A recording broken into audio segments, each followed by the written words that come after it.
오늘 시간에는 구름 기둥과 불 기둥의 인도를 따라서 출애굽기 강의 11번째 시간을 갖도록 하겠습니다. 이스라엘 민족이 애굽을 빠져나가서 가나안 땅까지 도착하는 그 역사가 결국에 출애굽기서부터 시작돼서 레위기, 민수기, 신명기까지 이어집니다. 신명기는 출애굽 2세대들에게 준 말이에요. 출애굽기는 출애굽 1세대들에게 하는 말이지만 민수기 20장에서 바뀝니다. 민수기 19장까지는 출애굽 1세대들에게 일어났던 사건과 말씀이 20장부터는 출애굽 2세대들에게 일어나는 사건입니다. 그래서 출애굽기 다음에 레위기, 민수기잖아요.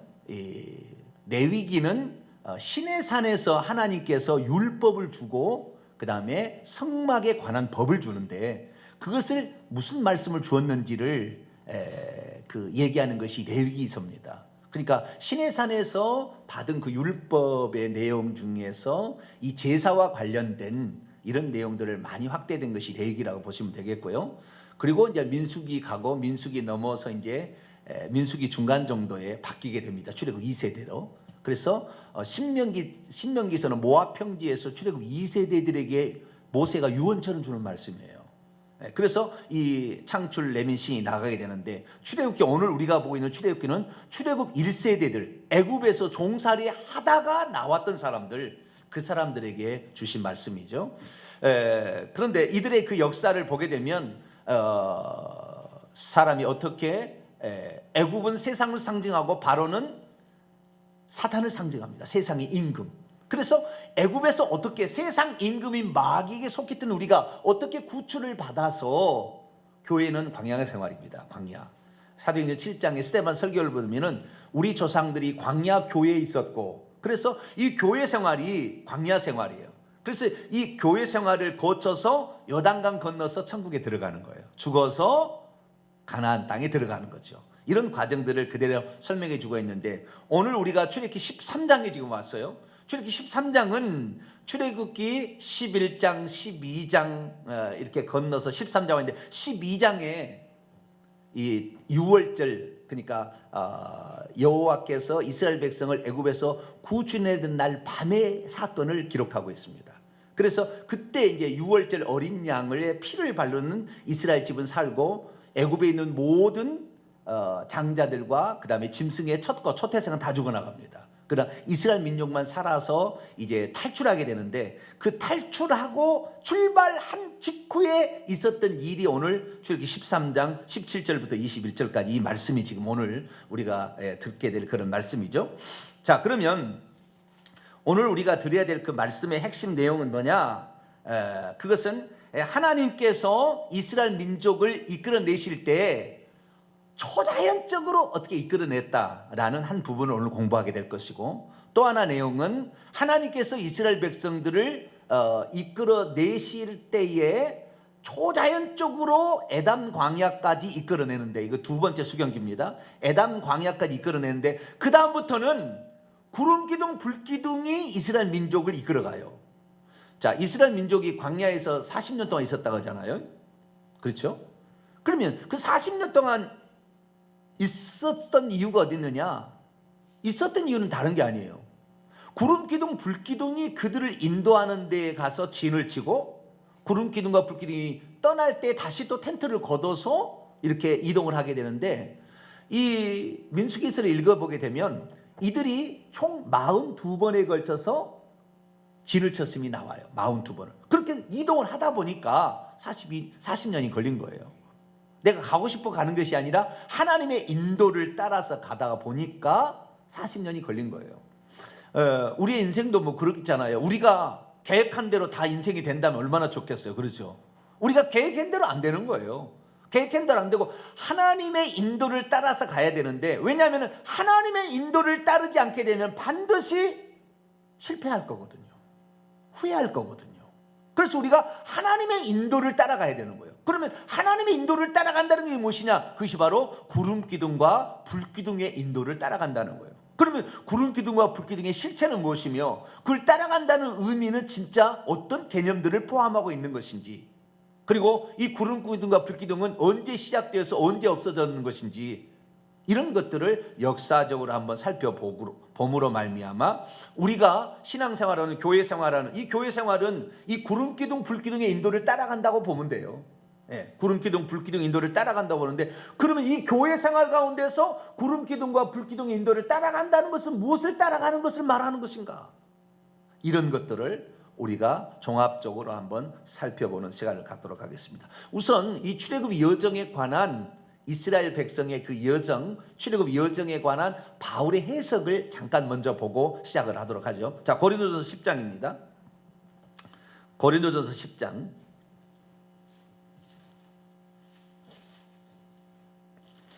고린도전서 10장 1절부터 4절까지 말씀을 볼까요?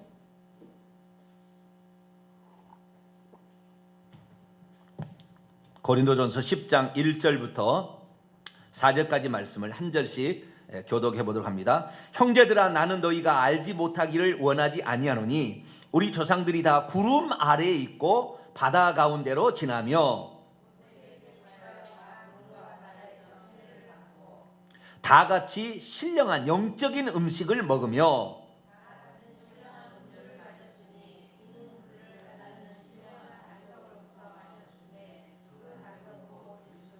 네, 할렐루야. 여기 보니까 이스라엘 민족이 출애굽에서 나온 다음부터 구름 아래에 있었다.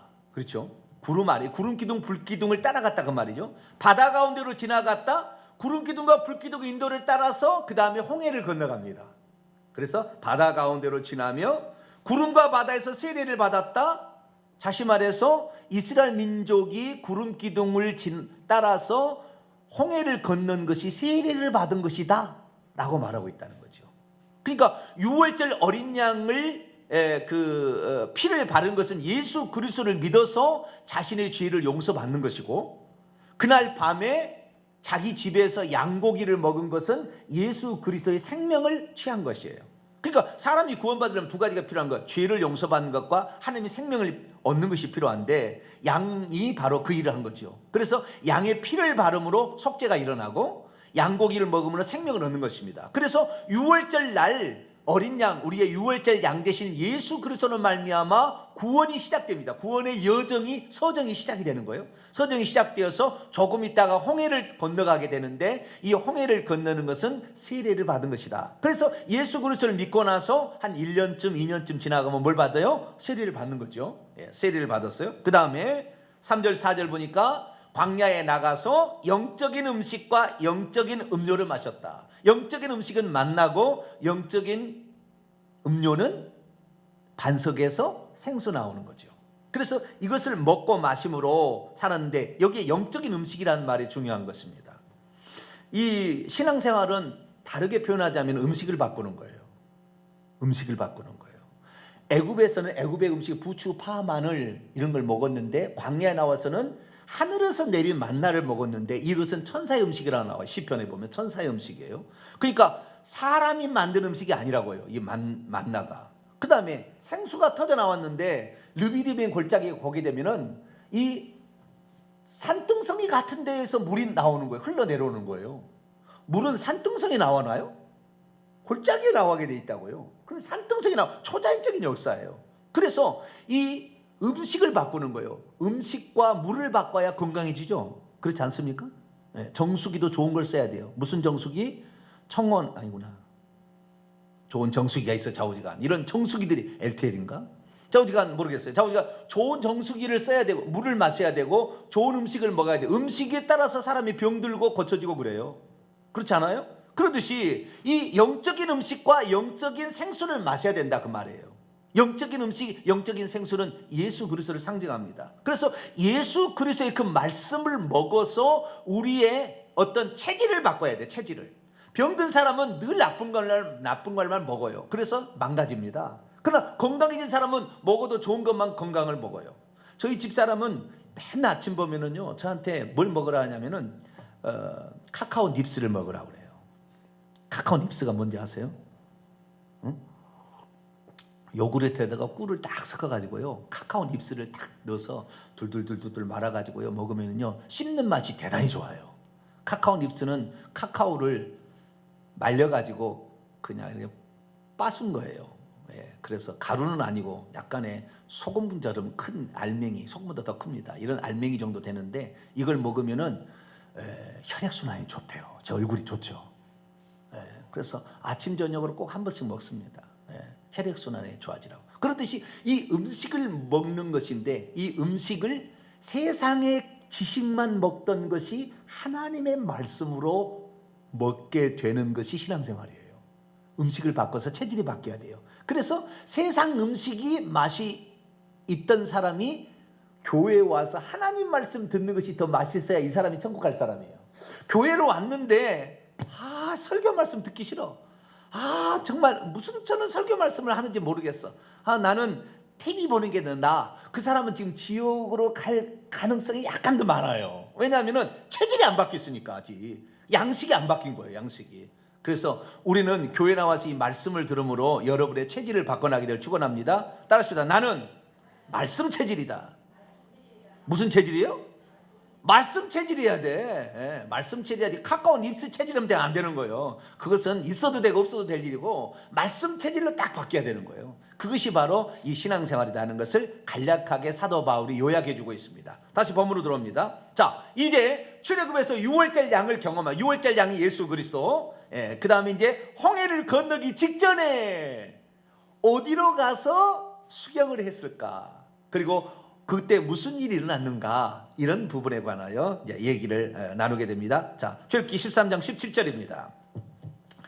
17절부터 18절까지 말씀을 같이 한번 읽어볼까요? 시작. 바로가 백성을 보낸 후에 블레셋 사람의 땅의 길은 가까울지라도 하나님이 그들을 그 길로 인도하지 아니하셨으니 이는 하나님이 말씀하시기를 이 백성이 전쟁을 하게 되면 마음을 돌이켜 애굽으로 돌아갈까 하셨습니다. 그러므로 하나님이 홍해의 광야길로 돌려 백성을 인도하심에 이스라엘 자손이 애굽 땅에서 대열을 지어 나올 때에, 자, 제가 지도를 하나를 여러분에게 지금 다 드렸습니다. 지도를 보세요. 지도를 보게 되면 여기 이렇게 그 빗살무늬 토기처럼 되어 있는 게 있죠. 빗살무늬 토기처럼 되어 있는 것을 시나이 반도라고 합니다. 무슨 반도? 시나이 반도라고 얘기를 해요. 빗살무늬 토기의 이쪽에 있는 것은 이집트 땅입니다. 이집트 땅인데 이집트 땅이 어디까지냐면 이 시나이 반도까지 다 이집트 땅이에요. 아시겠죠? 이 시나이 반도가 이집트 땅이 아닌 게 아니라 여기까지 이집트 땅입니다. 그런데 지금 이 이스라엘 민족이 어디에 사느냐면 이 델타 지역이라고 하는 고센 땅, 이거 보이시죠? 고센 땅. 지중해 연안에 나일강의 맨 마지막 델타 지역이라 해가지고 물이 많이 있어서 목축업을 하기 좋은 땅. 이 땅이 고센 땅입니다. 고센 땅 보여요? 고센 땅. 이 고센 땅에서 출발해가지고 어디로 가야 되냐면은 약속의 땅인 젖과 꿀이는 흐르는 땅 가나안 땅으로 가야 돼. 가나안 땅. 가나안 땅은 이 지중해 오른쪽에 있는 이 땅이에요. 이쪽으로 가야 되는데 가장 빨리 갈 수 있는 길은 이 지중해 연안에 살고 있는 이 5 부족이 살고 있어요. 그 5 부족이 한 연합체를 구성했으니 그 부족을 블레셋이라고 부릅니다. 뭐라고요? 블레셋이라는 부족이 살고 있어요. 5개 가자 이렇게 가자 지구도 있고요. 아스돈 이렇게 아스골 5개가 있어요. 이쪽으로 가게 되는데 이 길이 가장 빠른 길이에요. 늦게 가도 7일이면 간답니다. 빨리 가면 3, 4일이면 가나안 땅까지 갈 수 있는 길이에요. 그런데 하나님께서 이 길로 바로 가나안 땅으로 데려가시면 되는데 그리 데려가시지 아니하셨어요. 왜 그랬느냐? 오늘 17절에 뭐라나요? 블레셋 사람의 땅의 길은 가까울지라도 일주일이면 늦어도 일주일이면 갈 수 있는 가까운 길이라 할지라도 하나님이 그 길로 인도하지 아니하는 이유가 있다는 거예요. 왜냐하면 이 백성이 전쟁을 하게 되면 마음을 돌이켜 애굽으로 돌아갈까 봐서 그랬다 그 말이에요. 자, 이스라엘 민족은 애굽에 들어가서 몇 년 살았죠? 430년을 살았습니다.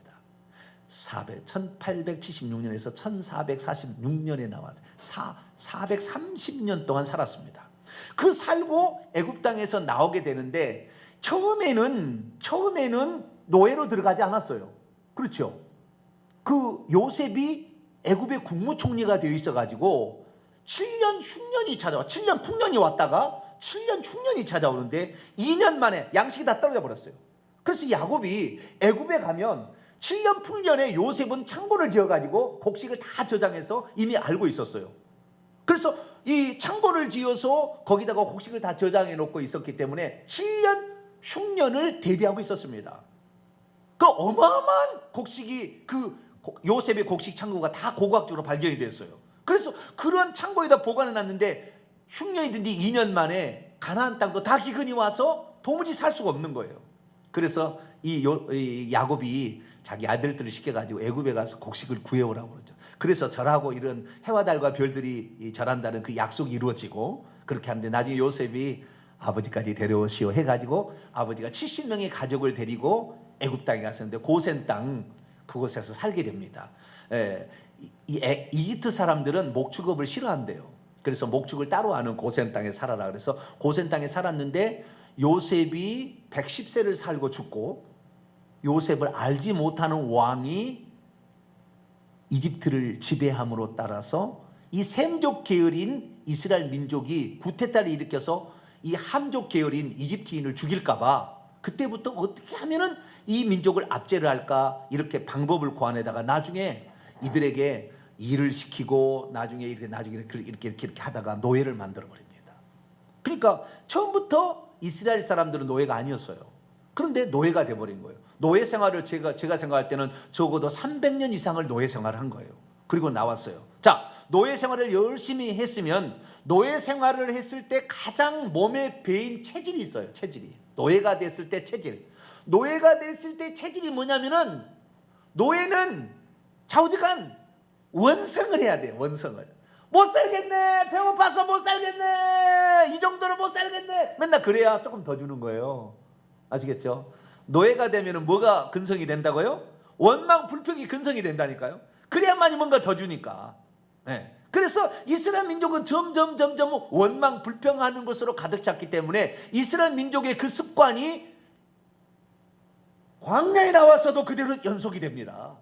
광야에 나와서 하나님을 만나 초단적인 역사를 경험했는데도 버리지 못하는 것. 여러분 평소 때 어떤 습성을 들이니까 중요하고 여러분은 말씀 체질. 무슨 체질? 말씀 체질. 나는 말씀을 좋아해.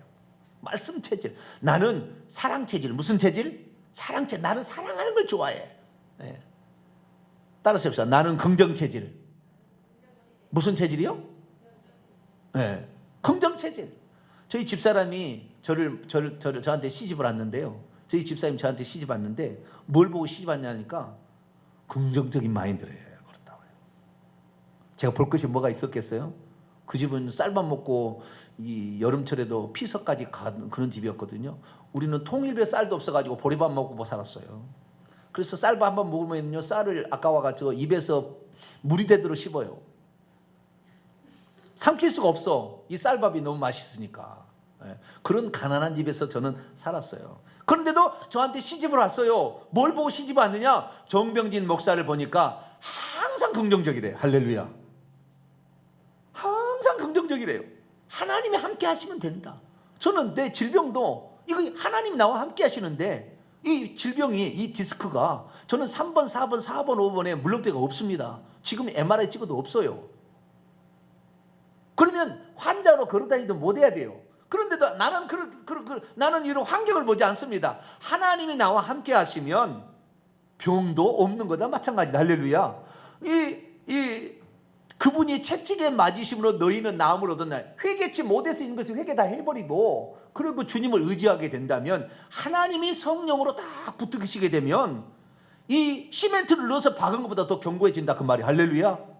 저는 그걸 믿어요. 그냥 하나님 그걸 믿는 거예요. 그래서 우리가 정말 이 말씀 체질, 사랑 체질, 긍정 체질 이런 식으로 이걸 바꿔야 되는데 종된 삶을 사는 사람들은 늘 불평 체질이 돼 있단 말이에요. 그러니까 일평생에 그렇게 살아가는 거예요. 제가 2006년에 성지순례를 갔다 왔어요. 내가 목회자로서 살아가는데 성지를 한 번 안 가고 설교를 한다는 것이 미안스러워요. 그렇잖아요? 물론 뭐 영상이 남아있어서 영상을 보지만 직접적으로 그 체감을 느껴보고 싶었어요. 그래서 그 이전에 있는 교회에 한 7년을 제가 지냈는데 이 목사님께 제가 찾아가서 말씀을 드렸어요. 목사님, 내 소원이 하나 있습니다. 소원이. 그런데 성지순례를 가면 2주를 가는 겁니다. 2주를. 13일이에요. 12박 13일을 하는 거예요. 그렇기 때문에 한 주간을 빠져야 되는데 교구를 맡고 있고 뭐 부서를 맡고 있잖아요. 그래서 이것이 못하니까 휴가를 내가 안 갈 테니까 2년을 휴가를 안 갈 테니까 휴가를 저한테 빼주시고, 그리고 주일에 한 번만 목사님께서 허용을 해주시면 제가 성지순례를 갔다 올 수 있습니다. 그러니 저에게 성지순례의 기회를 한번 달라고. 그랬더니 목사님께서 고민하시더니 너만 가서 되겠니? 너보다 먼저 온 사람이 있다. 둘이 같이 가라. 그래가지고 둘이 같이 가게 됐어요. 그래서 가게 됐는데 제가 그래서 이 이집트, 요르단, 그 다음에 이스라엘, 또 어디죠? 또 한 나라. 이렇게 이 땅들을, 이 성서에 있는 이 땅들을 다 돌아봤어요. 다 이렇게 돌아봤어요. 그러면서 그때 저희 집사님이 그러는 거예요. 성지순례 가면 한 사람당 350만이 들어간다는데 당신과 나는 얼마? 700만 원. 어떻게 성지순례를 갑니까? 나한테 그랬어요. 그래서 믿음으로 결정하면 하나님이 돈은 채우는 것이고 우리는 믿음으로 결정하는 것이 중요하다. 믿음으로 하면은 하나님이 채우는 거지, 믿음이 없으니까 안 되는 거다. 돈이 없어서 못 가는 게 아니라 믿음이 없어 못 가는 거다. 그러니까 나는 하나님이 채울 줄로 믿는다. 그렇게 했는데 갔다 오니까요 150만 원이 남았어요. 갔다 와서 150만 원이 남았다. 150만 원이. 그래서 제가 캠코더를 하나 샀다니까요. 150만 원이 남아서. 그러니까 누군가가 그런 헌신을 했겠지만 그 헌신이 그냥이 아니라 저 사람의 비전과 믿음을 보고 도와준 거예요. 저 사람이 앞으로 할 일을 생각했을 때 저 사람의 도와줘 어떤 일을 감당할 것인가를 성도들이 안 거죠. 어떤 사람은 개인이 100만 원까지 들고 왔어요. 제가 간다니까. 그래서 좌우지가 채워졌습니다. 그래서 이 모든 것들 우리가 이 노예 생활 이런 데 있으면은 늘 불평체질이에요. 그래서 불평체질이 절대 안 되는 거예요. 왜? 이 불평체질은 조금만 위험한 일을 만나면 또 불평할 거거든. 자, 블레셋 사람의 땅의 길은 가까워요. 빨리 갈 수 있어요. 그런데 가다가 요새잖아요. 변방 요새는 아주 강력한 군사들이, 애굽의 군사들이 지키고 있고 블레셋의 군사들이 항상 대치 상태이기 때문에 가장 초긴장 상태 아닙니까? GOP 들어간 사람은 그냥 훈련이 아니라고요. 목을 따야 되는 그런 상황으로 들어가니까 철저하게 훈련이 된다 그 말이에요. 그런데 여기에서 탈출하려면 먼저 애국 군대의 충돌을 면할 수 없고 블레셋의 군사를 충돌을 면할 수 없는데 가다가 불평해 본다 그 말이에요. 그러니까 하나님께서 불평하면은 이놈들 망할 것 같으니 아예 불평하지 않도록 그 길로 인도를 안 했다 그 말이에요. 계속 갑시다. 그렇게 해서 전쟁도 해보지 않은 사람에게 전쟁을 시킬 수는 없다 그 말이에요. 그래서 그 길로 가지 않겠다. 그리고 18절에 하나님이 그들을 어디 길로 인도했어요? 홍해의 광야 길로 돌려서 백성을 인도했다. 자, 다시 지도를 봅니다. 지도를. 빗살무늬 톡이 여기 시나이 반도예요. 시나이 반도. 예전에는 이 빗살무늬 톡이 맨 밑에 이 꼭지점 요 부분을 시내산이라고 그랬어요. 아니에요. 찾아보니까 전혀 아닙니다. 어디냐면은 이 빗살무늬 토기의 오른쪽에 이 만이 있는데 이 만을 아카바만이라고 그럽니다. 뭐라고요? 아카바만. 그 다음에 이쪽은 수에즈만이라고 그래요. 왼쪽 것은. 이 두 가지를 다 홍해라고 성경은 얘기하고 있어요. 홍해, 갈대바다라고 얘기하고 있는데 이스라엘 민족이 과거에는 왼쪽에 있는 수에즈만의 어느 부분을 건넜다고 얘기했지만 실제는 그게 아니라 오른쪽에 있는 아카바만의 누에이바라는 지역, 성경에는 비하히롯이라고 나와요. 다음 주에 배우게 될 거예요. 그 비하히롯을 건너갑니다. 이 아카바만의 위에서 한 3분의 1 정도 되는 지점이 누에이바가 있어요. 비하히롯 여러분 그 지도책에 보여요, 안 보여요? 저는 잘 보여요. 우리 집사람은 가까운 건 안 보여서 이러더라고요. 이렇게 하는데 나는 가까운 게 잘 보여요. 비하히롯 보여요, 안 보여요? 보이죠? 여기가 요 시커먼 것이 비하히롯이, 모르면 시커먼 거예요. 여기가 비하히롯입니다. 이 비하히롯을 건너가는데, 자, 블레셋 사람의 땅의 길은 이 지중해 연안을 따라서 가는 길인데 이 길을 안 됐다는 거예요. 왜냐하면 전쟁을 보면 불평해 볼까봐 그러면 안 된다는 거예요. 그래서 어디 있다고 그랬냐면은 홍해 광야길로 돌렸다고 그러죠. 그럼 홍해가 뭡니까? 이 빗살무늬 톡이 왼쪽 오른쪽이 홍해니까 이 땅을 이렇게 돌아가게 한 것이든지 아니면 중간을 통과하는 길이든지 어느 길일 거예요. 그런데 이스라엘 역사를 보니까 지금에 가지고 있는 지도하고 BC 1500년에 살았던 지도가 달라요. 그때는 이 아카바만에서 요 가운데가 이제 저기입니다. 사해 바다인데 사해까지 물이 흐르고 있었던 것 같아요. 그래서 이 홍해길이라고 말했을 때는 이 아카바만의 사이에 여기에 있는 사이길을 통과해서 이 사해 지역까지 올라가는 길을 전체를 다 뭐라고 그랬냐면은 홍해길이라고 불렀어요. 자, 민수기를 보겠습니다. 민수기 21장.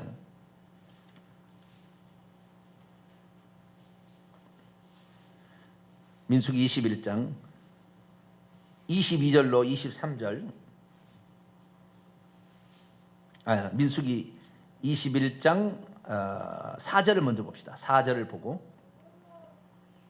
민수기 21장 4절을 봅니다. 시작. 백성이 호르산에서 출발하여 홍해길을 따라 에돔 땅을 우회하려 하였다가 길로 말미암아 백성의 마음이 상했다. 호르산은 어떤 산이냐면 민수기 이 호르산에서 아론이 죽는 산입니다. 이것은 에돔의 변방에 있습니다.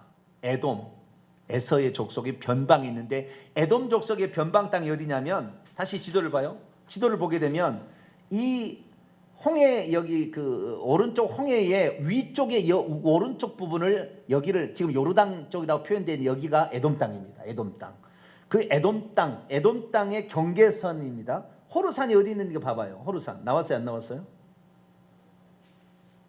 여기는 안 나왔죠. 호르산이 정확히 어딘지 몰라요, 지금도. 그런데 이 호르산은 이 에돔 땅 변방 어딘가에 있어요. 그런데 여기서 뭐라고 얘기하냐면 21장 4절에 뭐라고 얘기하냐면 백성이 호르산에서 출발하여 홍해길을 따라 에돔을 우회하려 하였다. 그러니까 호르산이 이 에돔 변방에 있는데 호르산에서 출발하여 에돔 땅을 그다음에 홍해길을 따라서 에돔 땅을 우회한다니까 이쪽 라인도 육지로 지금은 육지지만 이 땅도 홍해길이라고 불렸다 그 말이에요. 그러니까 그때 당시에는 바닷물이 거기까지 들어왔을 가능성이 매우 높아요. 자, 20장으로 한번 넘어갑시다. 20장. 민수기 20장 22절에서 23절 있습니다. 시작. 이스라엘 자손 곧 온 회중이 가데스를 떠나 호르산에 이르렀더니 여호와께서 에돔 땅 변경 호르산에서 모세와 아론에게 말씀하시니라. 그래서 이 홍해길이라는 것은 과거의 해석은 뭐냐면 이 수에즈만의 여기를 홍해길이라고 얘기한 거예요. 그런데 에돔 땅 지금 변경을 얘기하고 있잖아요. 성경대로 얘기를 안 했어요. 과거는 옛날에 그렇게 해오니까 그냥 그게 맞겠지. 그리고 이 수에즈만의 이쪽에 있는 비트호스 이쪽에를 홍해라고 얘기를 한 건데 사실 성경의 홍해는 오른쪽의 홍해를 말하는 거예요. 오른쪽에. 그래서 이 에돔 땅 변경의 에시온 게벨이라고 이 아카바만의 꼭지점 여기 안에 쑥 들어온 만의 끝에 에시온 게벨이 있습니다. 에시온 게벨 보여요? 안 보여요? 보이죠? 여기까지 에돔 땅이었습니다. 여기서부터 그 위쪽으로 오른쪽이 다 에돔 땅인 것입니다. 자, 성경 하나만 더 볼까요? 열왕기상 9장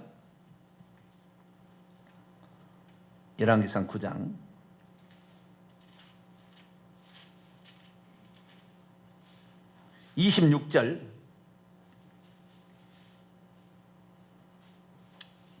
열왕기상 9장 26절 있습니다. 9장 26절입니다. 시작. 솔로몬 왕이 에돔 땅 홍해 물가에 에일롯 근처인 에시온 게벨에서 배들을 지은지라.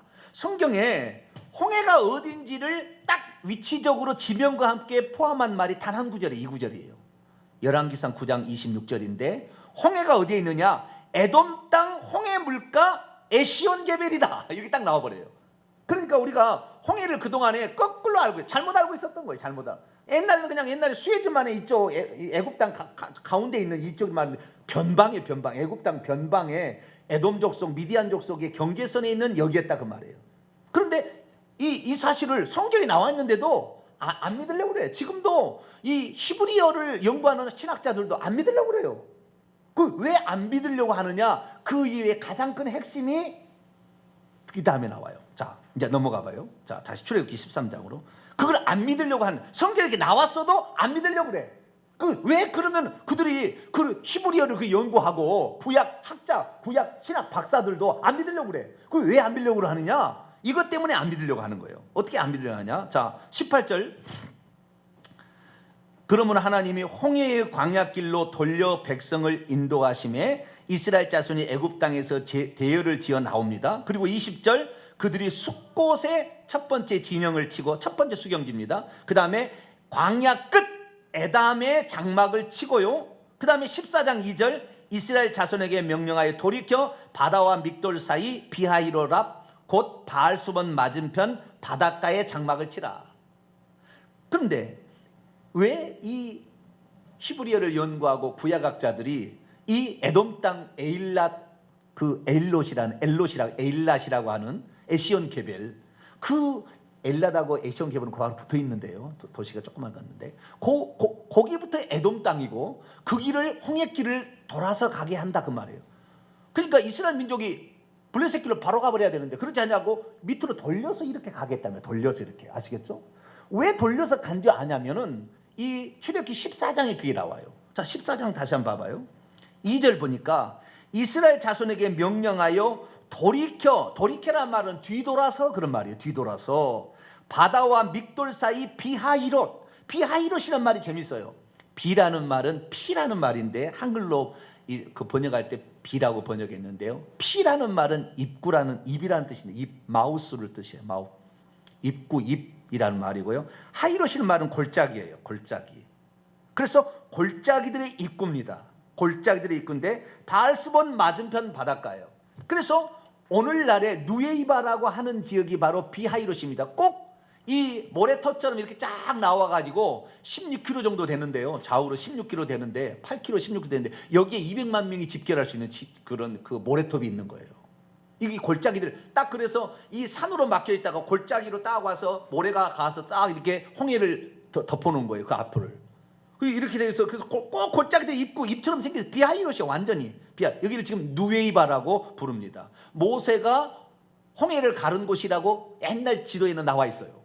누웨이바를. 그런데 그쪽으로 인도했는데 이스라엘 민족이 사실은 그 옆을 지나서 올라가서 에시온 게벨까지 올라갔는데 하나님께서 다시 뒤로 돌이켜 바다와 믹돌 사이 다시 이 비하이로까지 다시 거꾸로 다시 가게 했어요. 그래서 광야에 갇히게 해서 애국 군대가 쫓아와서 죽일 수 있도록 이렇게 미끼처럼 이스라엘 민족을 다시 뒤로 돌렸다는 말이 나와요. 그래서 하나님께서 이 홍해길로 돌렸다는 말은 여기가 홍해니까 이 V자가 홍해니까 돌려서 이렇게 올라간 거예요. 돌려서 이스라엘 민족을 돌려서.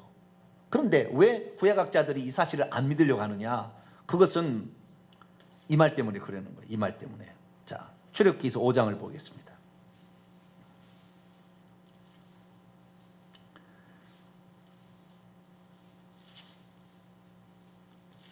출애굽기서 5장을 보기 전에 3장을 먼저 보겠습니다. 3장 18절을 먼저 보고 5장을 보겠습니다. 3장 18절 읽습니다. 시작. 그들이 내 말을 들으리니 너는 그들의 장로들과 함께 애굽 왕에 이르기를 히브리 사람이 하나님 여호와께서 우리에게 임하셨은즉 우리가 우리 하나님께 여호와께 제사를 드리려 하노니 사흘길쯤 광야로 가도록 허락하소서. 광야로 가는 에담 끝 광야라고 그랬죠. 그렇죠? 에담 끝 광야라는데 그 광야가 이 홍해를 건너서 바알수본 맞은편이 수르 광야가 시작되고 그게 에담 광야입니다. 에담 광야는 에시온 게벨에서부터 미디안 지역에 이르는 이 지역을 에담 광야라고 얘기를 하는 거예요. 그래서 하나님께 제사를 드리는데 출애굽 5장 1절이에요. 그때 제사를 드리는 3일길쯤 가서 제사를 드린다는 거예요. 5장 1절입니다. 읽습니다. 출애굽 5장 1절 시작. 그 후에 모세와 아론이 바로에게 가서 이르되 이스라엘의 하나님 여호와께서 이렇게 말씀하시기를 내 백성을 보내라. 그러면 그들이 광야에서 내 앞에 절기를 지킬 것이라. 절기를 지킨다는 말은 춤을 춘다. 하각이라는 말인데요. 춤을 춘다. 춤을 추고 노래를 부르는 것을 절기를 지킨다의 원문의 뜻이에요. 춤을 추며 절기를 지킨데 3일길쯤 가서 그렇게 하겠다는 거예요. 그럼 3일길쯤 가서 절기를 지킨 광야는 에담 광야입니다.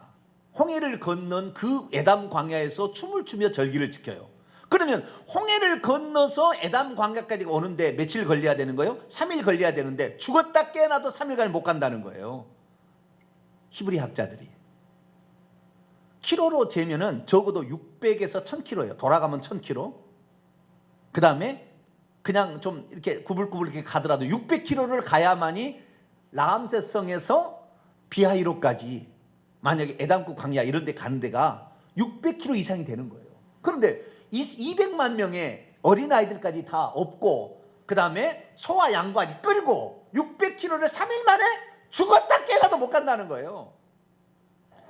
그러면은 홍해가 죽었다 깨어나도 갈라질까요? 네? 홍해 수심 120m입니다. 그 갈라진 그것만 그럽니다. 다른 데는 더 아래쪽은요 1200m예요. 이 바다 깊이가. 그런데 이 홍해 건너가는 고기만 여기 16km인가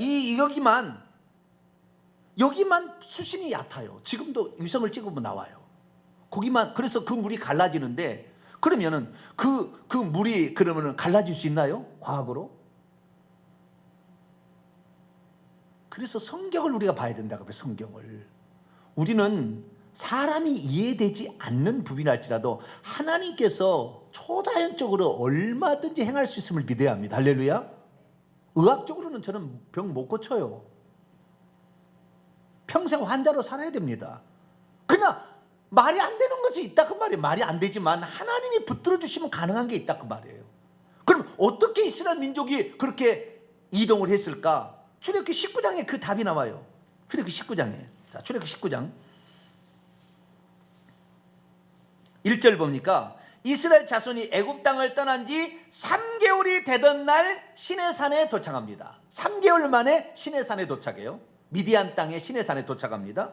그런데 어떻게 나왔냐고 얘기를 하냐면 4절 읽어보세요. 4절 19장 4절 시작. 내가 애굽 사람에게 어떻게 행하였음과 내가 어떻게 독수리 날개로 너희를 업어서 내게로 인도하였음을 너희가 보았느니라. 독수리 날개로 업어서 갖다 놨대요. 표현이 참 재밌어요. 시편 105편을 또 볼까요? 시편 105편. 어떻게 이스라엘 민족이 이 광야 끝 에담까지 나왔는지.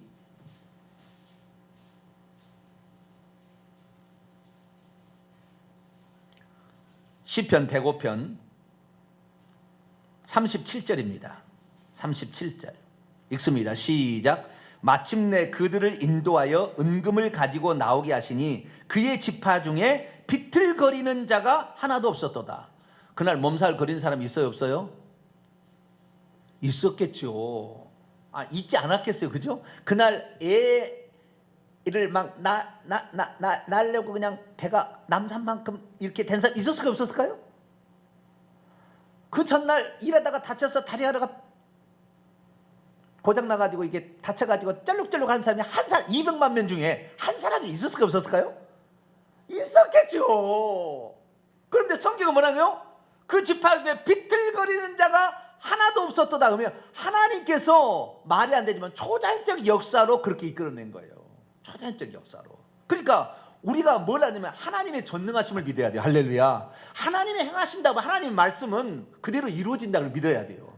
우리는 말이 안 되는 이야기지만 과학적으로 따진다면 홍해 절대 갈라질 수 없다니까요. 불가능한 이야기라니까요. 하늘에서 이 40년 동안 광야에 만나가 어떻게 내려요? 어떻게? 200만 명의 식량이 농사 한 번도 안 지었는데 40년 동안 200만 명이 식사 걱정하지 않고 살았다 그 말이에요. 하나님이 제공해 줄 알면 어떻게 그게 가능하냐 이 말이에요. 어떤 사람은 거기에 있는 무슨 열매를 갖다 먹었다니 한 번 먹으면 끝나지 또 가면 또 생겨요? 말이 안 되는 게 말이 아시겠죠? 하나님이 하시면 되는 거예요. 광야 먹을 것 없고 힘들어도 하나님이 함께 하시면 채워지는 역사가 있습니다. 할렐루야. 이것이 교회 생활이라 그 말이에요. 교회 생활이 힘들어요. 광야니까. 그러나 하나님을 의지하고 가면 하나님이 채우시고 보호하시고 지키시고 인도하신다. 할렐루야. 이것을 말하고 있는 거예요. 그런데 성사학자들은 3일 동안 못 간다. 600km. 그래서 믿을 수 없다. 그런데 홍해 광야길을 돌려서 인도한다고 분명히 말씀했고 이 홍해 광야길을 돌려서 인도해서 광야 끝 에담까지 갔는데 에담에서 다시 돌이켜 비하이로스로 다시 돌이켜서 홍해에 막힌 그 골짜기로 집어넣었다 그 말이에요. 그러니까 그 길을 지나간 거죠. 지나갔다가 다시 빼간 겁니다. 그것이 성경의 이야기다 그 말이에요. 그래서 우리는 하나님께서는 애굽 사람을 블레셋 사람을 만나서 힘들까봐 그들에게 혹시 원망 불평할까봐 배려하시구나, 자상하게. 그리고 돌려서 이렇게 가게 하셨다는, 그건데 말이 안 되는 이야기지만 하나님의 초자연적인 역사로 독수리 날개 업듯이 우리를 업어서 가져다 놓을 수도 있구나. 여러분이 만약에 위험한 일이 생기면은요, 천사가 확 붙들어서 여러분 갖다 놔 버립니다. 안 죽어요. 그러니까 여러분 죽는 것도 너무 걱정하지 마세요. 너무 걱정할 필요 없어요. 하나님이, 우리가 하나님의 뜻대로 살 때 아직 죽을 때가 안 됐으면 살려줘 버립니다. 그러니까 걱정하지 말고 이렇게 가게 되길 바랍니다. 자, 출애굽기 13장 넘어옵시다. 그래서 홍해의 광야길로 인도하여서 하나님이 인도해 내셨다. 근데 19절 보니까 모세가 요셉의 유고를 가지고 나왔어요. 왜냐하면 창세기 50장 25절을 보게 되면 요셉이 죽을 때 유언하죠. 내 뼈를 반드시 갖고 가라. 1987년에 어느 나라의 그 고고학자가요, 이 아바리스에서 비어있는 무덤을 발견하게 되는데 어마어마한 큰 무덤입니다. 그런데 그 무덤이 바로 요셉의 무덤이 나중에 확인이 돼요. 그래서 해골이 다 가지고 가는 흔적만 남아있는 상태, 비어있는 상태를 발견하게 됩니다. 대부분 이 도굴꾼들은 이 뼈를, 사람이 시체 뼈를 훔쳐가지는 않아요. 부장품만 훔쳐가는 거죠. 근데 유골이 없어진 무덤이 유일한 거예요. 그게 뭐냐? 요셉의 유골이었다고 1987년에 고고학자가 발견합니다. 그래서 실제 있었던 일로, 그래서 나는 이 세상이 아니라 하나님이 약속한 땅에 묻히겠다. 내가 죽더라도 나의 뼈를 꼭 가지고 가라. 그래서 요셉의 뼈가 모세가 들고 나오게 된다라는 것입니다. 그래서 우리는 우리가 이 땅에 죽어도 죽을 때 우리는 천국을, 자식들에게 너희들은 꼭 천국 가야 된다. 한 사람도 우리 가문은 지옥 가는 사람 없어야 된다. 나의 평생 소원과 내가 유언으로 남긴 것은 우리의 가문은 모든 사람이 예수 믿는 것이다. 그렇게 죽으세요. 300년 뒤에도 이런 그것을 약속을 지켜주잖아요. 유언은 좋은 거예요. 좋은 유언을 지금부터 써놓으세요. 딱 써놔. 도장, 인감도장 탁 찍어놓으세요. 그리고 사진 한 장 박아놓으시고, 요즘에 카메라가 좋으니까 핸드폰으로 딱 찍어놓으세요. 딱 보관해놨다가 이렇게 해라. 그래서 마지막 꼭 틀어주라. 이렇게 해야 돼요. 자, 그렇게 해서 라암세스에서 출발해서 홍해 광야길로 돌아서 20절 숫곳에, 처음에 숫곳에 광야길 인도한다는 말이고, 이 숫곳에 진을 치고 돌아서 광야길로 가서 광야 끝 에담, 여기 지도 봅니다. 에시온 게벨 위쪽에 여기 어딘가를 광야 끝 에담이라고 합니다. 그래서 이 홍해 오른쪽 편에 여기를 에담 광야라고 하는데, 여기 광야 끝, 그러니까 이집트하고 미디안하고 사이의 그 경계선, 여기 광야 끝 에담에 도착을 합니다. 거기에 장막을 칠 때 무슨 일이 있었느냐? 21절과 22절이 있었다 그 말이에요. 자, 21절과 22절 있습니다. 시작. 여호와께서 그들 앞에서 가시며 낮에는 구름 기둥으로 그들의 길을 인도하시고 밤에는 불 기둥을 그들에게 비추사 낮이나 밤이나 진행하게 하시니 낮에는 구름 기둥 밤에는 불 기둥이 백성 앞에 떠나지 아니하더라. 자, 이전까지 자 보세요. 이스라엘 민족이 애굽 땅에서 탈출을 하던 시각은 낮이었습니까? 밤이었습니까? 밤이었어요. 여호와의 밤이었다 나와요. 출애굽기에 보면은 여호와의 밤이었다. 밤에 탈출을 합니다. 밤에 불을 켜고 탈출을 하는 거예요. 횃불을 들고 전부 탈출했어요. 그런데 빨리 나가자면 죽인다고 그러니까 그 발효시키도 못한 무교병을 그냥 어깨에다 싸질머지고 그냥 나온 거예요. 이것이 발효되어야 먹었어야 되는데 발효도 못된 그냥 밀가루 짊어지면서 이렇게 나온, 밤에 나왔어요. 밤에. 아시겠죠? 밤에 나왔는데 아침에 도착해 보니까 저는 광야 끝 에담에 왔으라고 봐요. 말이 안 되는 일이었어요. 그러니까 어쩌면 축지법을 쓰는지도 몰라요. 신약성경에 보게 되면은 빌립 집사라는 게 있어요. 초대교회. 그 사람이 이디오피아 내시를 가자러 가는 길에서 세리를 주고 갑자기 나타나는데 아소도에 나타났다고 그래요. 몇십 킬로 떨어지는 데서 갑자기 나타나는 거예요. 쉽게 말해서 장수 이동이 일어나 버린 거예요. 그러듯이 이스라엘 민족이 하나님 말씀에 순종했더니 순간적인 장소 이동이 돼버린 거예요. 저는 그렇게 봅니다. 그렇게 해서 에담 끝 광야로 나왔는데 여기까지는 하나님의 초자연적인 역사로 이끌어 주었어요. 그 다음부터 이스라엘 민족 200만 명이 어디로 가야 되냐 이 말이에요. 이스라엘 민족이 광야에서 함부로 갔다가는 물이 없는 곳으로 가면 어떻게 돼요? 아니 한 12명이야 어떻게 살아날 수 있는 방법이 뭐 좀 있을는지도 모르겠어요. 근데 200만 명이 마실 물이 없으면 3일께 가면 죽어요 다. 3일 정도는 뭐 푸대에다가 그 가죽 부대에다가 물을 포도주나 뭐 있었겠죠. 3일 정도는 먹을 수 있겠지만 3일 지나서는 어디로 가야 될지 모르는 거예요. 어디로 가야 될지를. 어디로 가야 되는지 모르는 그 이스라엘 백성을 향하여 갑자기 뭐가 나타나기 시작합니까? 구름 기둥이 그들 위에 탁 생기는 거예요. 하늘로 높이. 그래서 쫙 구름 기둥이 생성되면서 이 이스라엘 민족을 덮어주는 거예요. 그리고 밤에는 이것이 불기둥으로 변합니다. 환하게 비춰져. 그래가지고 이것이 이동하는 거예요. 이렇게 이동. 그러니까 이스라엘 민족이 어디로 가야 될지는 너무 간단해요. 왜? 내 마음대로 갔다가 무슨 아말렉 족속 만나서 죽임 받아갈 수도 있는 일이고 물 없는 곳에 가서 그냥 목말라 죽을 수도 있는데 구름 기둥, 불 기둥이 인도하는 데로 가면 되는 거예요. 할렐루야. 멈추고 보면 거기가 오아시스가 있는 거예요. 할렐루야. 이것이 하나님의 역사예요. 그래서 이 이스라엘 민족을 이끌어 갔던 것은 그때부터는 구름 기둥, 불 기둥인데 이것이 젖과 꿀이는 가나안 땅에 도착하기 전까지 40년 동안 이스라엘 민족이 광야 끝 에담부터 모압 평지까지 구름 기둥, 불 기둥의 인도를 따라간 거예요. 어떻게 인도를 따라갔냐? 자세히 나와 있어요. 어디에? 민수기 9장에 나와 있어요. 자, 민수기 9장을 볼까요?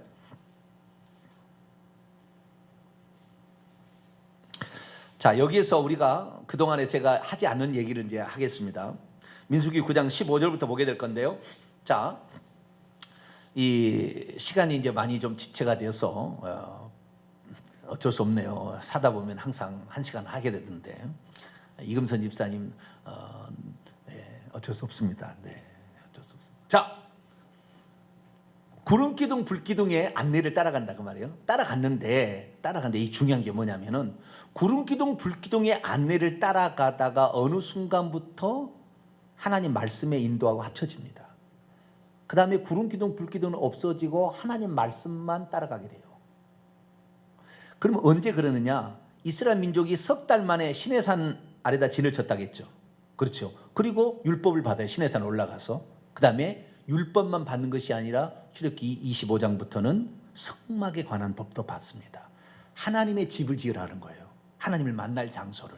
거기서 제사도 드리고 하는 장소를 회막을 지으라는 겁니다. 그래서 그걸 성막이라고 그러는데 이 성막을 지으라는 하나님의 계시를 받고 모세가 가져오라 했을 때 과거에 그것 갖고 송아주상 만들었다 3,000명이 죽었잖아요.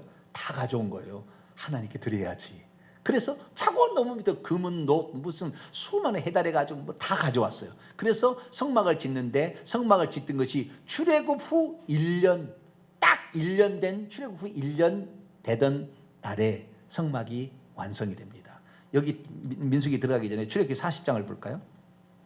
출애굽기 40장은 출애굽 후 1년째 되던 시기에 성막이 완성되었다는 표현을 씁니다. 자, 출애굽기 40장 2절입니다. 출애굽기 40장 2절입니다. 시작. 너는 첫째 달 초하루에 성막 곧 회막을 세우라 그렇게 돼 있어요. 자, 그리고 17절 봅니다. 읽습니다. 시작. 둘째 해 첫째 달 곧 그 달 초하루에 성막을 세우니라. 그 전에 성막을 세우라 했다가 딱 출애굽 후 1년이니까 출애굽은 2년이 되는 해 1월 1일 날 성막을 세웁니다. 그런데 34절 보세요. 성막을 세우게 되자 나타나는 현상이 있었어요.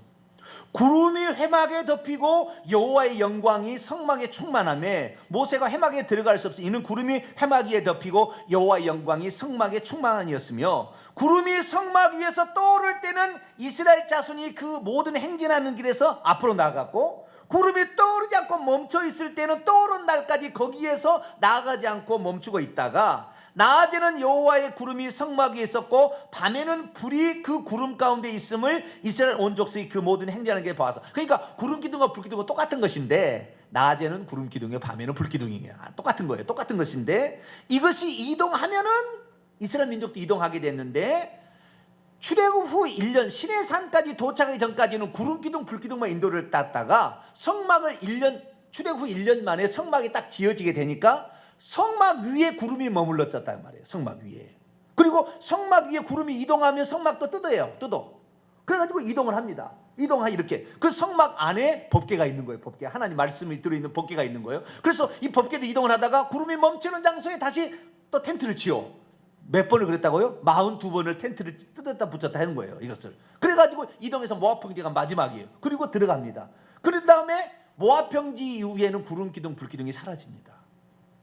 그리고는 법궤만 요단강을 메고 들어가요. 법궤. 이것이 하나님 말씀을 상징합니다. 그래서 하나님의 말씀으로 가는 거예요. 그러니까 처음에는 눈에 보이는 구름기둥 불기둥의 인도를 따라갔지만 나중에는 말씀을 따라가는 거예요. 우리가 오순절날 성령 강림 때는 그때 당시에는 불의 해같이 갈라지는 것과 바람 같은 성령이 확 소리가 나면서 무슨 눈에 보이고 귀에 들리는 성령이었지만 지금은 그러지 않는다고 말이에요. 말씀을 따라가는 것이 성령을 따라가는 거예요. 할렐루야. 말씀은 성령은 말씀으로 역사하는 거예요. 그리고 오늘 내가 눈에 보이는 걸 나는 경험한 적이 없다. 나는 예수님 본 적이 없다. 말씀을 따라간 것이 예수님 따라간 것이고 말씀을 따라간 것이 성령 인도를 따라간 거예요. 할렐루야. 이걸 아셔야 돼요. 어떤 사람은 그러는 거예요. 나는 목사님 한 번도 무슨 체험이 없어요. 나는 하나님 안 만난 거 아닐까요? 그러고 있어요. 하나님 말씀을 믿고 있으면 하나님을 만난 거예요. 할렐루야.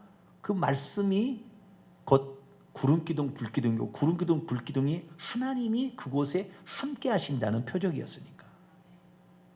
민수기 9장 나옵니다. 민수기 9장에 그 과도기를 설명해 주고 있어요. 15절 성막을 세운 날에 출애굽 후 2년 1월 1일이죠. 성막을 세운 날에 구름이 성막 곧 증거의 성막을 덮었고 저녁이 되면 성막 위에 불 모양 같은 것이 나타나서 아침까지 있었습니다. 항상 그라에 낮에는 구름이 그것을 덮고 밤이면 불 모양이 나타났는데 구름이 성막에서 떠오를 때는 이스라엘 자손이 이제 텐트를 뜯어서 행진합니다. 구름이 머무는 곳이 이스라엘 자손이 진을 쳤으니 이스라엘 자손 18절 읽습니다. 이스라엘 자손이 여호와의 명령을 따라 행진하였고 여호와의 명령을 따라 진을 쳤으며 구름이 성막 위에 머무는 동안에 그들이 진영에 머물렀고 구름이 성막 위에 머무는 날이 오래일 때는 이스라엘 자손이 여호와의 명령을 지켜 행진하지 아니하였으며 혹시 구름이 성막 위에 머문 날이 적을 때에도 그들이 다만 여호와의 명령을 따라 진영에 머물렀고 여호와의 명령을 따라 행진하였다. 23절로 넘어가서 그들이 여호와의 명령을 따라 진을 치며 여호와의 명령을 따라 행진하고 또 모세를 통하여 이르신 여호와의 명령을 따라 여호와의 직임을 지켰다. 여호와의 명령을 따라 라고 말하는 부분을 히브리 원문을 보면 여호와의 피를 따라. 아까 피가 뭐라고 했어요? 제가 입 마우스라고 그랬죠. 예? 피 여호와 이렇게 되어 있어요. 여호와의 입을 따라 갔다. 여호와 입에서 뭐가 나와요? 말씀이 나오니까. 그러니까 이스라엘 민족이 구름기둥과 불기둥의 인도를 따라갔다는 것은 여호와의 말씀을 따라갔다 그 말이다. 나중에는 법궤로 지칭되는 말씀만 남고 구름기둥 불기둥은 사라진다고 말해요. 그래서 구름기둥 불기둥의 안내는 하나님의 입에서 나오는 말씀의 인도를 따라가는 것이다. 오늘 내가 하나님의 인도를 따라가는데 하나님 보여요 안 보여요? 안 보이잖아요. 그러나 말씀을 믿고 따라가는 것이 하나님을 믿고 따라가는 것입니다. 그래서 제가 정리하고 이제 마치도록 하겠습니다. 자, 구름기둥 불기둥은 한 가지를 다르게 표현한 낮과 밤으로 표현한 것뿐이다. 그러면 구름기둥과 불기둥은 뭐냐? 하나님이 거기에서 함께 이스라엘 민족을 인도하시는데 보이는 표적으로 하나님은 아니지만 하나님이 임재 거기에 계셔서 인도하는 것이었다라는 것입니다. 그래서 제가 이제 그 성경 구절을 제가 이제 읽어만 드릴게요. 신명기 31장 15절 보면 여호와께서 구름기둥 가운데서 장막에 나타나셨다. 그러니까 구름기둥 가운데서 하나님이 말씀하시는 거예요. 시편 99편 7절 보니까 여호와께서 구름기둥 가운데서 그들에게 말씀하셨다. 다시 말 하나님은 어딘지 안 보이지만 눈에 보이는 구름기둥과 불기둥 안에서 말씀하심으로 하나님이 거기에 함께 계신다라는 사실을 이스라엘 백성이 보고 체험했으니 구름기둥 불기둥이 있으면 무서울까요? 안 무서울까요? 걱정이 될까요? 안 될까요? 그런 거예요. 우리 어린아이들이 집에 와서 엄마가 있으면 어떻게 해요? 이 아이가 나중에 방랑하는 이런 아이가 안 되는 거예요. 불량아가. 엄마가 없으면은 그 다음부터는 이상한 짓을 하는 거예요. 그래서 아이가 그런 엄마가 있으면 세상을 얻는 거예요. 여러분, 그래서 엄마가 있어야 돼. 집에 왔을 때는 아이가 막 그러고 들을 때는 엄마가 있어야 돼요. 그래야만이 이 아이가 정서적 안정을 얻습니다. 마찬가지로 이스라엘 민족 구름기둥 불기둥에서 하나님 여기 함께 계시는구나. 못할 것이 없는 분이 여기 계시는구나. 어떠한 아말렉 족속이 쳐들어도 괜찮겠구나. 우리가 어디를 간들 하나님 우리를 먹이시겠구나. 할렐루야. 이게 걱정이 안 된다 그 말이에요. 그래서 하나님께서 함께 한다는 역할이었고, 두 번째는 그것을 이스라엘 민족을 지키시고 보호하신다 그 말이에요.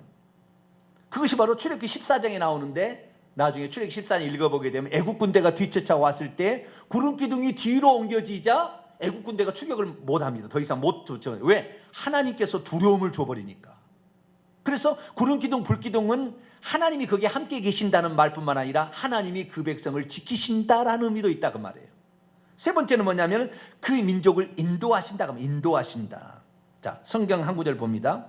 시편 78편 14절. 시편 78편 14절.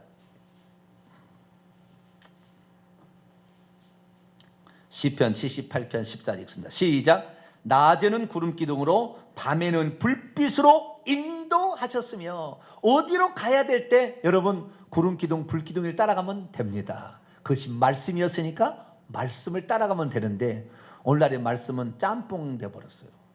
거짓이 섞여 있어가지고 잘못 나가는. 우리 교회는 어떤 교회냐? 순수한 말씀 자체를 회복하는 교회. 할렐루야. 성경으로만 돌아가는, 오리지널로 돌아가는, 섞여 있어가지고 옛날에 다른 윤리와 어떤 교리를 첨가하지 않는 그런 말씀으로 가는 거예요.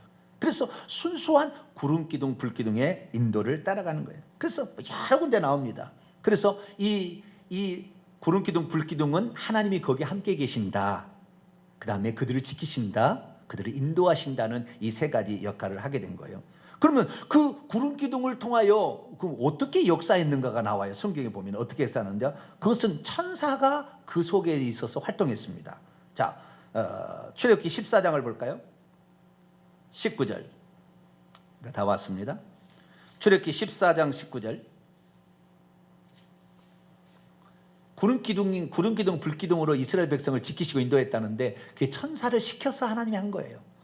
자, 출애굽기 14장 19절 있습니다.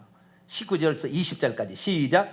이스라엘 진 앞에 가던 하나님의 천사가 그들의 뒤로 옮겨가매 구름 기둥도 앞에서 그 뒤로 옮겨 애굽 진과 이스라엘 진 사이에 이르러 서니 저쪽에는 구름과 흑암이 있고 이쪽에는 밤이 밝음으로 밤새도록 저쪽이 이쪽을 가까이 못했다. 다시 말해서 이 구름 기둥 불 기둥에 하나님이 계시는데 하나님은 천국에 계시고 천사를 시켜서 보호하시고 지키시고 인도했다고 말해요. 그리고 오늘날 우리가 걱정할 것이 없으면 우리에게 붙어있는 우리가 기도로 천사가 오는 거예요. 우리에게 붙어있는 천사가 마귀가 역사하는 귀신의 숫자보다 이겨야 우리가 질병도 안 걸리고 사고도 안 나는 거예요. 이 삶이 오늘날 우리가 늘 사고가 나고 늘 질병이 막 불어닥치고 늘 어려움이 온다. 기도의 분량이 안 찬 거예요. 지금 하나님의 능력은 어떻게 오느냐? 천사로 오는데 기도에 하나님이 보내준다고 했다 이 말이에요. 기도해야. 여러분 기도의 분량을 채우시게 되길 축원합니다. 기도 안 하면 맨날 뒤치다거리다 일평생 다 보내는 거예요. 사건 사고 접수하다가 일평생 시간 다 보내는 거예요. 차라리 새벽기도 나와서 기도하는 것이 훨씬 나아. 왜? 뒤치다거리 안 해도 되니까. 그것은 곰곰이 생각해 보시면 아실 거예요. 내가 거짓말이 아니에요. 나는. 우리가 왜 기도를 해야 되는 것인가? 이것은 기도하면 하나님께서 천사를 파송해서 모든 것을 평정해 버린다니까요. 여리고성이 어떻게 무너집니까? 여호와의 천사가 다 무너뜨리는 거예요. 어떻게 안쪽으로 성벽이 무너져요? 불가능한 일이에요. 그러나 기도하니까 하나님이 그렇게 하신다. 우리는 그래서 왜 기도해야 되느냐? 선한 천사 하나님의 도우심을 얻으려면 여러분 기도하세요. 그러면 문제 오만 잡다한 문제가 다 있어도요 1년 지나 2년 지나 3년 지나면 싹 해결돼 버려요. 절대 문제 안 생겨요. 병원 갈 일이 없다니까요. 놀라운 일이 있는 거예요. 이것이 바로 하나님의 영적인 역사니 여러분은 이런 역사를 경험하게 되기를 축원합니다. 그래서 이 우리에게 있어서 구름기둥 불기둥은 하나님, 그래서 신약에서는 예수님이 뭐라고 하냐면 빛으로 오셨다고 그러잖아요. 내가 빛으로 세상에 왔다. 나 참 빛고 세상에 비치는 빛이 있었다니 어둠에 다닌 자로 하여금 어둠에 다니지 아니하고 빛을 따르는 자는 생명을 얻게 하려고 합니다. 그래서 예수님이 구름 기둥 불기둥인 거예요. 성령께서도 진리의 요한복음 16장 13절에 보면 진리에 대해서 진리 가운데로 진리의 성령 우리 인도하신다. 그래서 성령의 인도를 따라가는데도 진리를 따라가는 거. 이것이 바로 구름 기둥 불기둥의 인도를 따라가는 거예요. 그래서 우리가 야 그렇구나.